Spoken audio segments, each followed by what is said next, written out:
What's that? Well,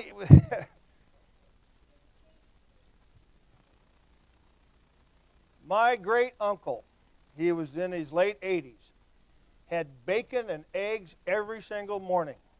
Bacon, the eggs fried in the bacon grease. Okay? Come on, that's good. Yeah, there's no other way to cook them. Biscuits and gravy. He went out one morning to mow his yard, told my aunt, his wife, Edna, I'm going to go to mow the yard. I'm going to pick you some flowers. She heard the lawnmower go for a while. It shut off and didn't hear anything for a while. Got a little concerned. She looked out. She saw him sitting in the front yard. Didn't think much of it. Time went by. She looked out again. He's still sitting there. She went out to check. He had died. Right there in his front yard doing the things he liked to do. I tell people that story for this reason. He didn't worry about bacon and eggs and grease and all that. He lived the life he wanted to live. It was a good Christian life. But when it's your time to go, it's your time to go no matter where you're doing or what you're at or where you're doing it at. So anyway, let's begin, unless there's any questions on what we talked about last week, with verse 13. Proverbs 20, verse 13. Solomon writes, do not love sleep, lest you come to poverty. Open your eyes, and you will be satisfied with bread. What are we talking about here? Do not love sleep. Yeah, don't be lazy. Of course, we've talked about laziness a lot. Solomon says if you spend your time sleeping, you will be poor. Keep busy, and you will have plenty to eat. Now let me ask the question. What about procrastination? Wrong, bad, sinful? Do we all do it? Yeah. Why do today what you can put off doing tomorrow, right? Or don't do it. Or get around to it. I'll get around to it. It'll still be there tomorrow. Yeah. Sometimes, we can let that go a little too far. And so we have to be careful. We have to be careful about procrastination. Verse 14. It is good for nothing, cries the buyer, but when he has gone his way, then he boasts. What Solomon is writing here, this describes another trick of the dishonest trader. He belittles and downgrades what is offered for sale, and then when he is able to purchase it for less than it's worth, he brags about his cleverness. Now, let's not confuse that with going to a garage sale. Okay? Bickering and haggling is part of the deal. And I'll tell you what, it's a lot of fun sometimes.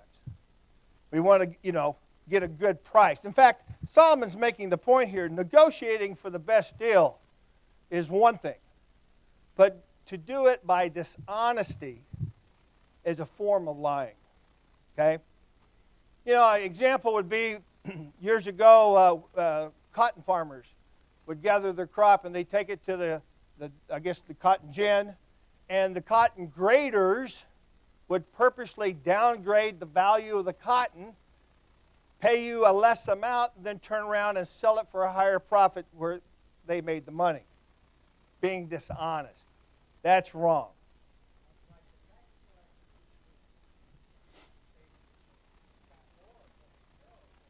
Right. Wayne.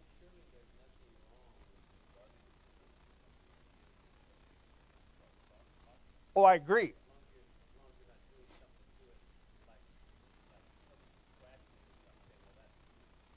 Right. Oh, I agree 100%. Yep. Well, you know you've gotten the best price on something when you offer another price that's a little bit lower, and the guy says, you can leave now. You know he's come to the very bottom of his bargaining scale. And there's nothing wrong with that. But as Wayne says, you don't want to be dishonest. You don't want to damage it to make it less valuable. So that's what we're talking about here. Thoughts or questions? Okay.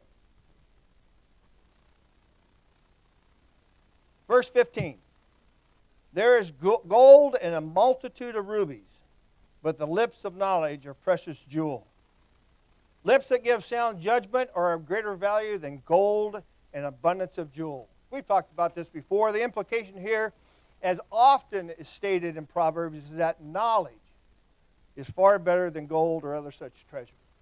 We've seen that over and over in this book. Verse 16. Take the garment of one who is surety for a stranger, and hold it as a pledge when it is for a seductress. The law encouraged lending to the poor without interest, okay, or collateral. If you would, turn with me over to Exodus, the 22nd chapter.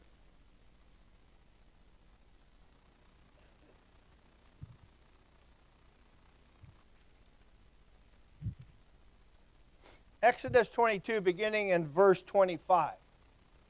Bible says, if you lend money to any of my people who are poor among you, you shall not be like a moneylender to him. You shall not charge him interest. If you ever take your neighbor's garment as a pledge, you shall return it to him before the sun goes down. For that is his only covering. It is his garment for his skin. What will he sleep in? And it will be that when he cries to me, I will hear him, for I am gracious. But this verse also teaches one to take security, if you will, if for a stranger, okay? And especially if loaned for a wayward woman, okay? The point is this, and we've talked about being surety for other people's debts. Be wary of dealing with people who lack sound judgment. Very important. Comments? Okay? Move on to verse 17. Bread gained by deceit is sweet to a man, but afterward his mouth will be filled with gravel. What does this verse mean?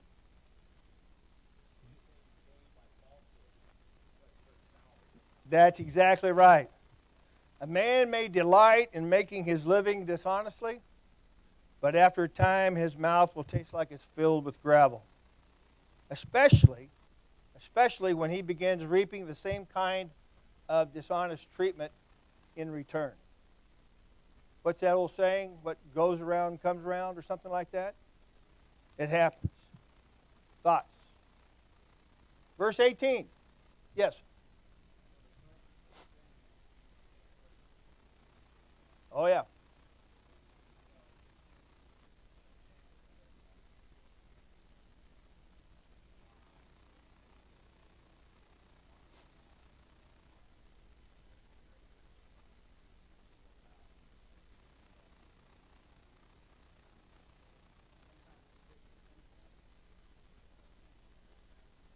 You got to think long term. For sure. Jim.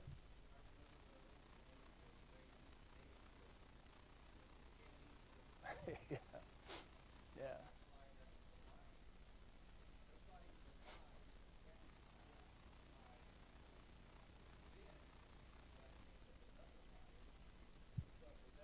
Yeah.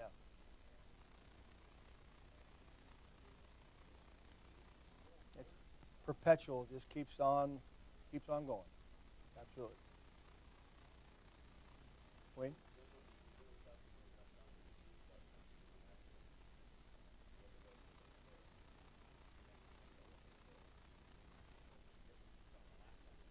Yep. Yeah. You've heard me say this before. If you always tell the truth, you never have to remember what you said, because the truth doesn't change. The truth doesn't change. Good point.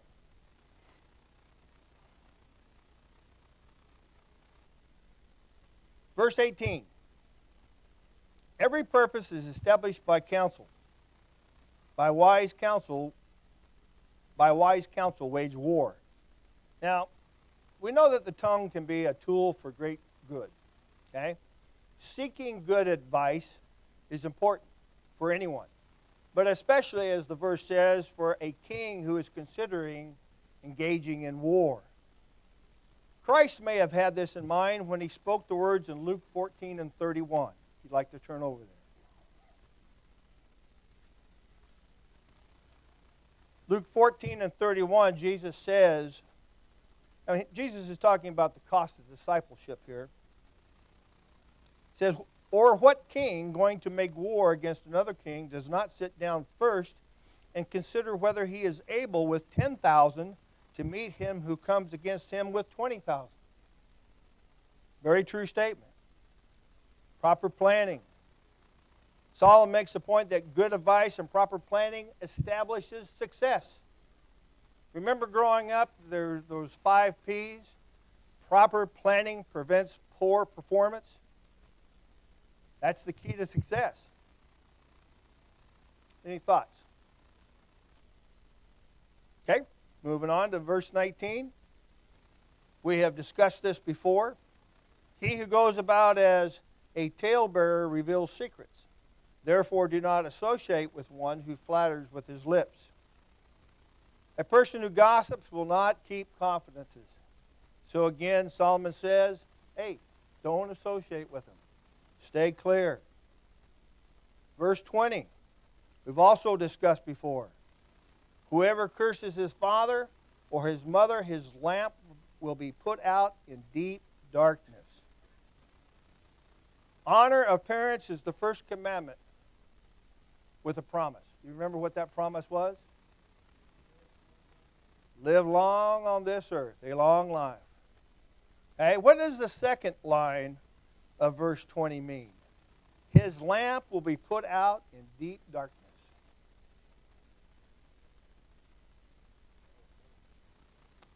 Well, death is coming. Remember under the law of Moses, the child who was disobedient, who cursed father or mother, could be put to death. Stone him. Exodus 21:17, also in Leviticus 20 and 9. I think that's what it's referring to here. His lamp will be put out. Death will occur. Wayne, question? Or anybody else? Okay. Let's go on to verse 21. An inheritance gained hastily at the beginning will not be blessed at the end. What New Testament parable comes to mind when I read that? Prodigal son. The prodigal son.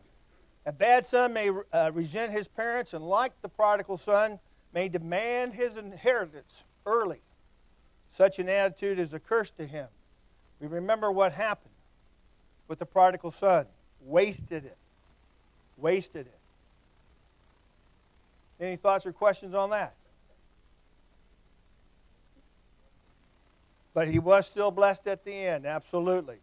He saw, my favorite part of that parable is when he says, when he came to himself.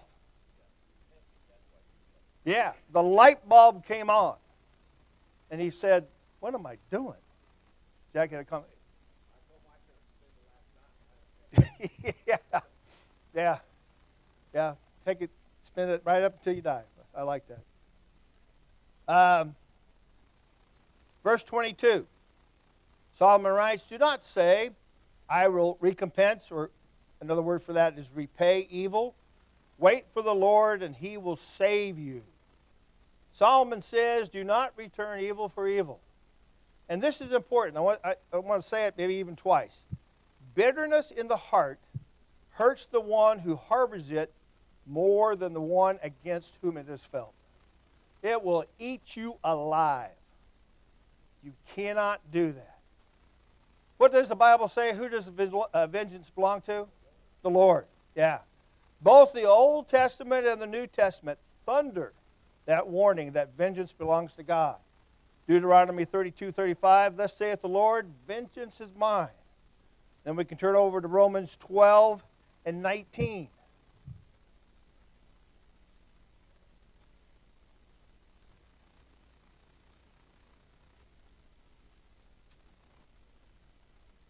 Romans 12 and 19 reads, Paul writes, Beloved, do not avenge yourselves, but rather give place to wrath, for it is written, Vengeance is mine, and I will repay, says the Lord. The Lord will take vengeance on evildoers, first by civil law, and then eternally by the lake of fire and brimstone. They will get their just rewards. Let me ask you a question. What happens when we take the law into our own hands?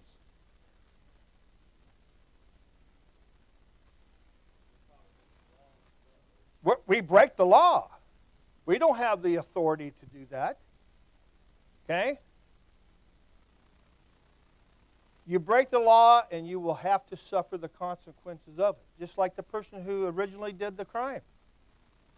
Okay? It belongs to God. Other questions or comments?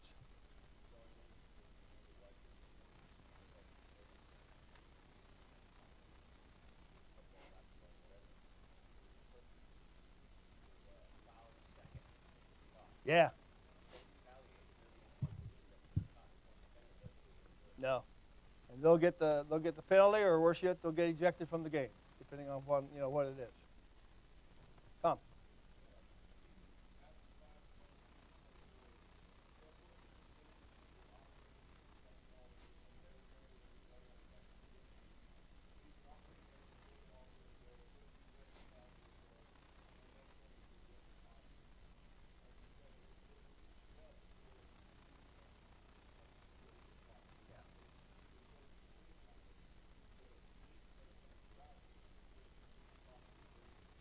Absolutely. And we're going to see a verse later on about that a little bit. Any other comments on that? Dustin?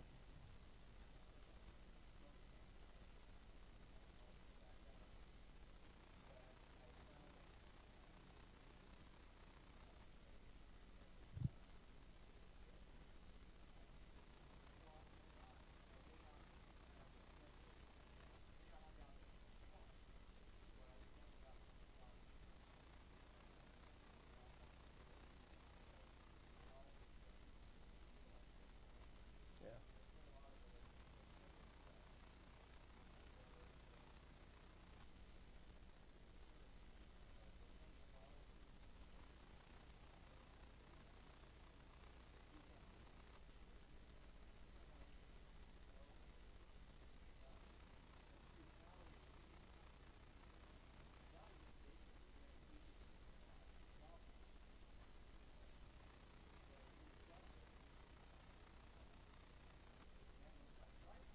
Mm-hmm.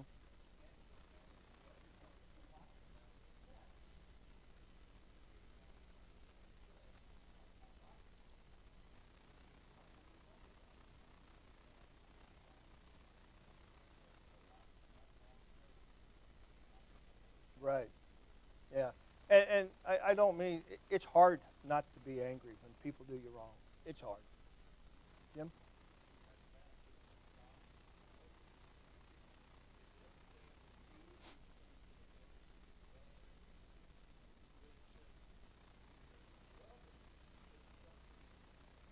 Yeah.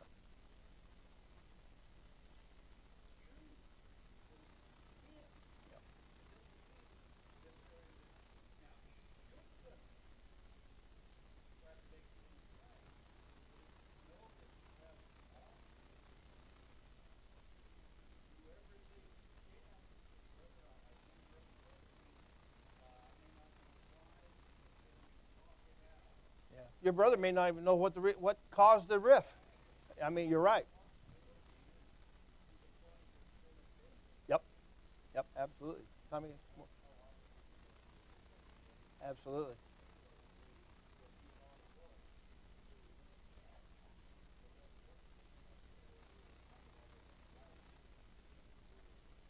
Yeah. That plays in the part. People who text and email and stuff like that, sometimes you can't understand what they're saying. Wayne and then Brian. It does.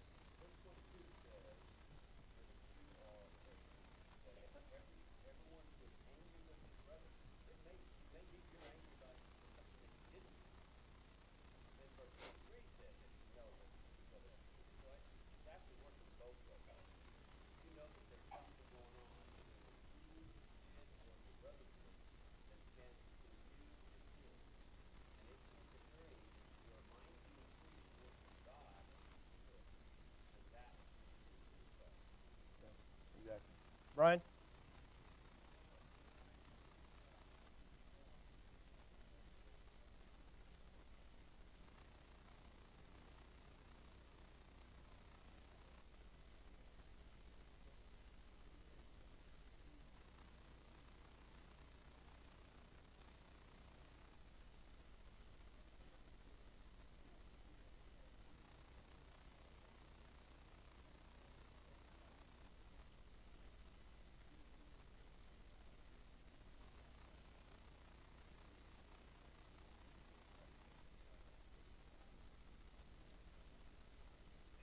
And one thing, I mean, even the Apostle Paul in 2 Timothy on his deathbed, if you will, talked about Alexander the coppersmith who did him much harm.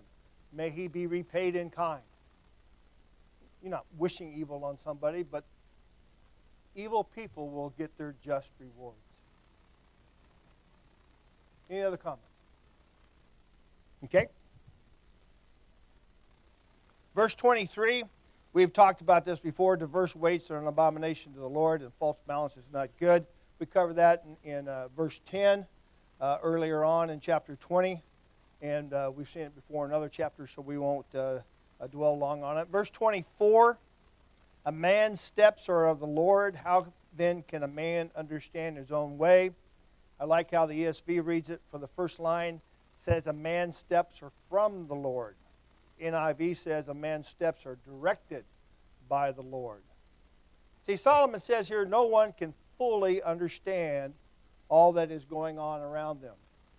Therefore, he must trust in the divine providence of God to guide him through life. We see that in Jeremiah 10:23, Proverbs 14 and 12. My question do you fully understand why things happen to you in life? No. Many times we don't. No man can comprehend fully the meaning of his own experiences. It's just the way it is.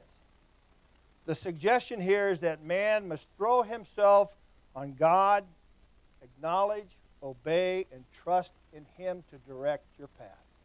We have to live by that. Trusting in the Lord will give you peace of mind. James.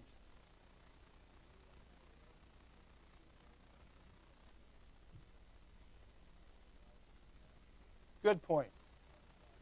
Oh, yeah, absolutely. We must never forget, we're going to get to this later on in chapter 21, but God's in charge all the time. Any other comments on verse 24? Okay, verse 25. It is a snare for a man to devote rashly something as holy, and afterward to reconsider his vows. NIV says it is a trap. It is a trap to make a rash vow and then be unable to fulfill it. What's another name for a vow? A promise. Have you ever made a promise that you couldn't keep? We need to be very careful about making promises that we can't keep. Sometimes people under sudden impulse, for example, will make pledges for benevolent or religious purposes, which are really beyond their means, and this proverb is a warning against such a behavior. Okay? Solomon says it is a trap for a man to dedicate or promise some rashly vow or promise and only later have to go back on it or reconsider it. The bottom line is give thought before making a promise. Turn with me to Ecclesiastes, a few pages over. Ecclesiastes chapter 5. Solomon makes a very good point here in verses 4 and 5 of chapter 5 when he says, when you make a vow to God, do not delay to pay it, for he has no pleasure in fools. Pay what you have vowed. And here's really the bottom line. It is better not to vow than to vow and not pay. Think about before you make that commitment or promise. Other questions or comments? Tricia?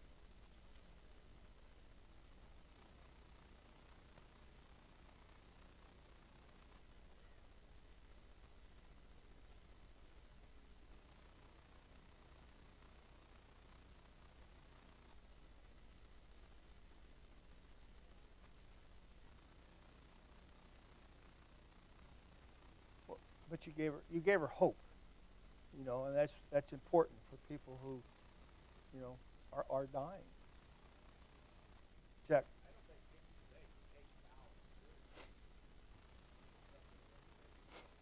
Yeah.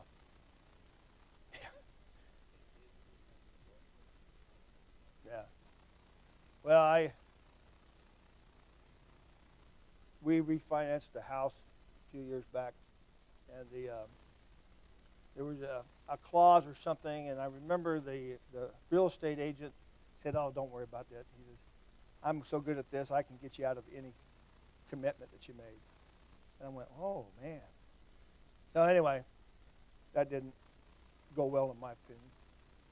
Thoughts, Dustin?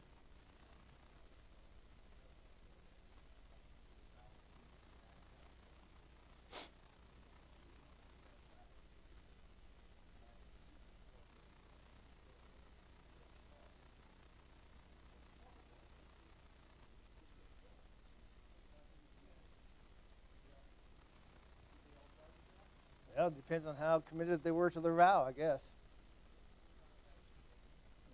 Yeah. There you go. All right, moving on, verse 26. It says, "A wise king sifts out the wicked and brings the threshing wheel over them." Compare that with verse 8 in Proverbs 20, where it says, "A king who sits on the throne of judgment scatters all evil with his eyes." It upholds the authority of a king to make righteous judgment, Solomon says. Also, the implication is that destructive and serious punishment will be in store for the wicked. They talk about the threshing wheel, very heavy piece of equipment. And if that rolls over you, you're pretty well smashed. Other comments? Verse 27. "The spirit of a man is the lamp of the Lord, searching all the inner depths of his heart." The word spirit here is from the literal Hebrew word breath. And it refers to that breath of life which God breathed into mankind in the person of Adam, back in Genesis 2:7. It is that which distinguishes man from an animal.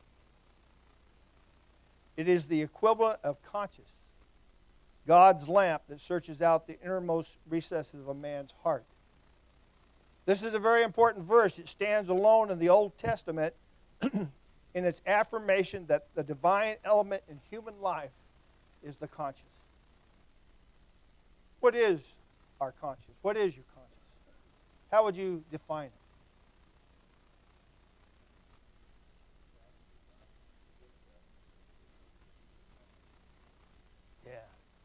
It's that inward part of man that reasons and has motive. How does it work? It's that little voice in your head that talks to you. Okay? I'm going to tell a story on myself. I think it was last week we were having pasta for dinner. And I told Patricia, I said, "I want to get some French bread that go along with that." So I went down to the Food for Less there on the corner of Spreckles and Yosemite. I went to the bread aisle, and they didn't have exactly what I was looking for. I was looking for a loaf already made up, and seasoned and all that. But I found some French bread sliced. So I said, "Okay, I'll get that." So I started to walk, and then I remembered there's another place in the store that had bread on an end cap. So I walked over there. It was out of the way, but I found what I wanted exactly. So I grabbed that, and I put that loaf of French bread right in its place and started walking to the checkout. Got about halfway there, I'm going, "You can't leave that French bread there. That's not somebody else's responsibility." And I stopped, and I'm like this. I turned around, I started walking. I said, "Oh, it'll be all right." So then I turned around, got about 10 more steps. I said, "No, no, no." And I went back, and I got it, and I took it all the way over and put exactly where it belonged. I felt better. It's that inner thing. I mean, it guides you. It talks to you. It's crazy.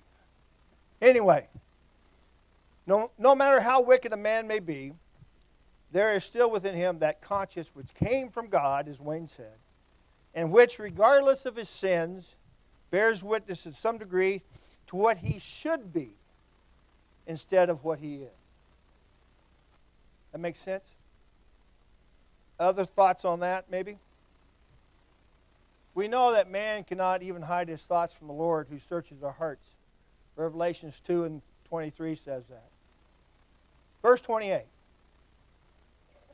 Mercy and truth preserve the king, and by loving kindness he upholds his throne.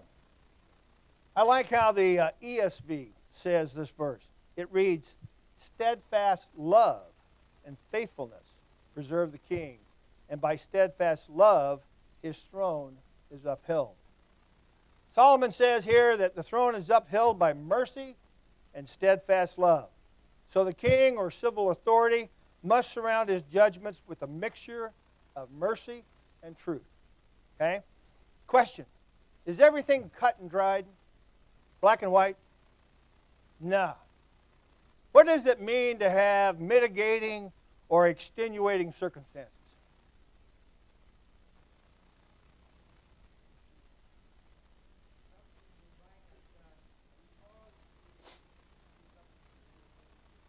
Yeah. Okay.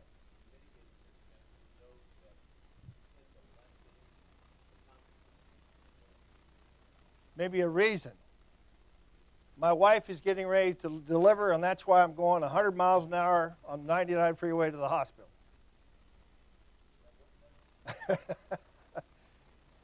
If he's in the car by himself, I'd say no. Yeah.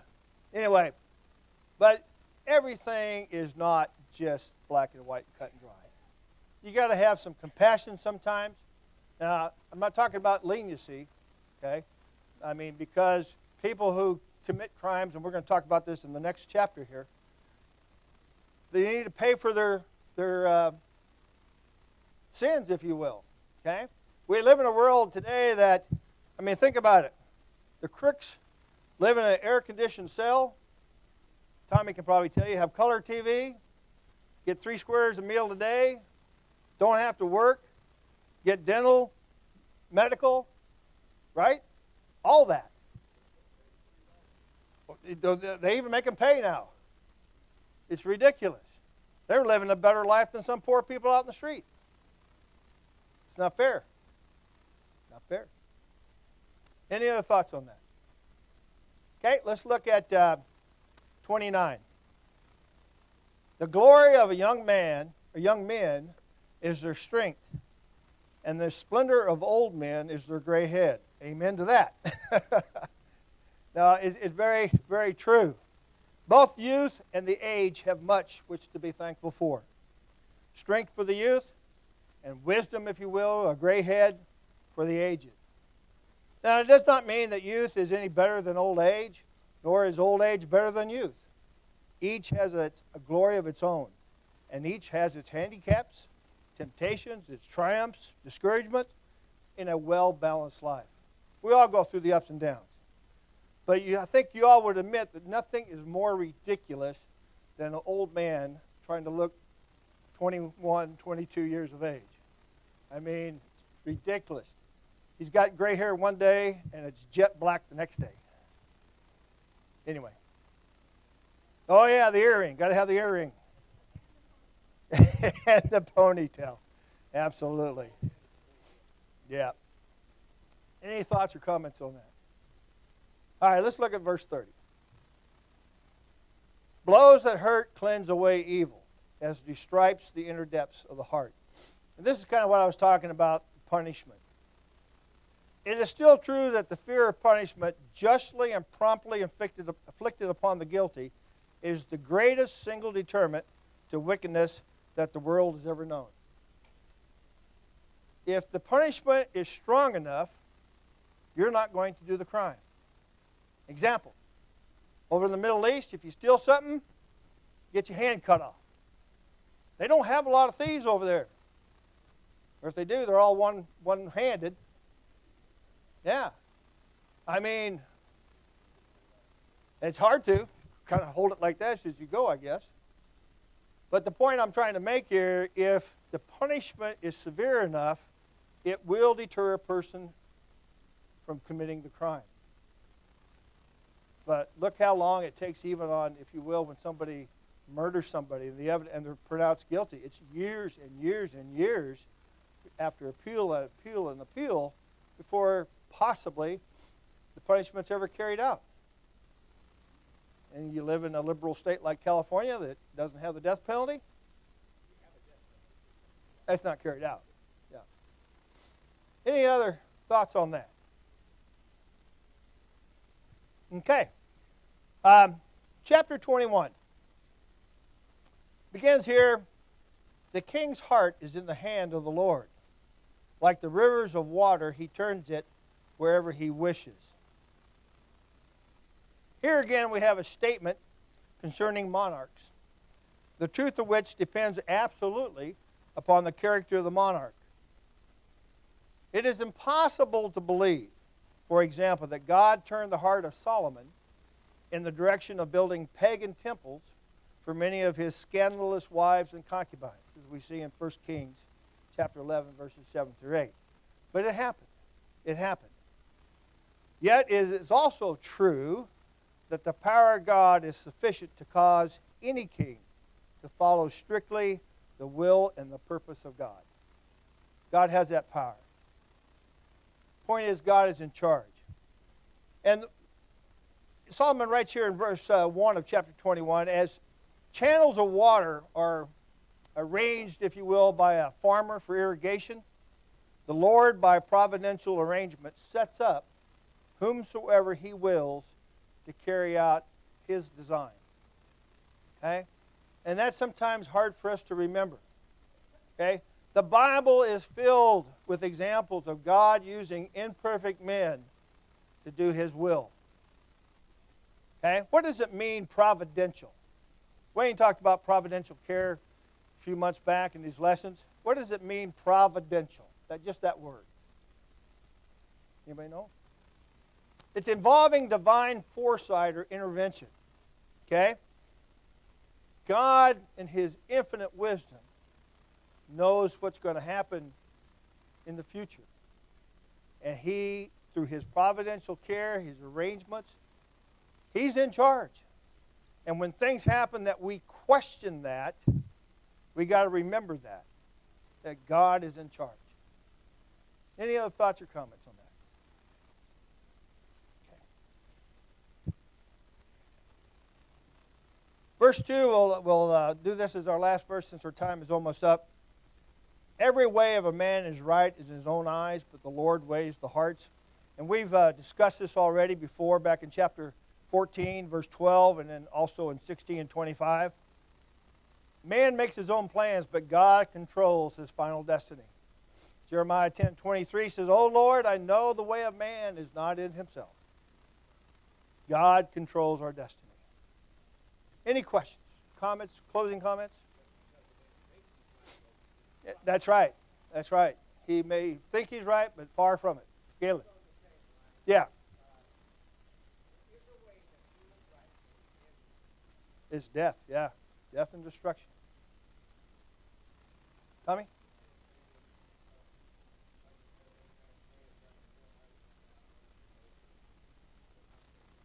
Yeah. Exactly. And motive is important. You know, we may do something that we think is right, and for all the right reasons in our own mind, and sincerely believe it, but it may turn out to be wrong. Norma?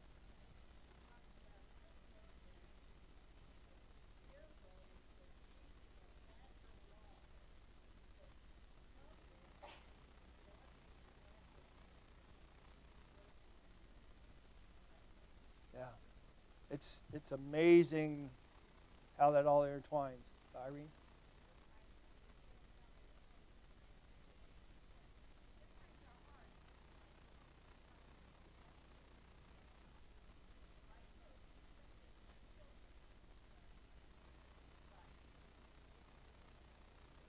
Right. May not always be. Yeah. Thank you very much. It's been a wonderful class.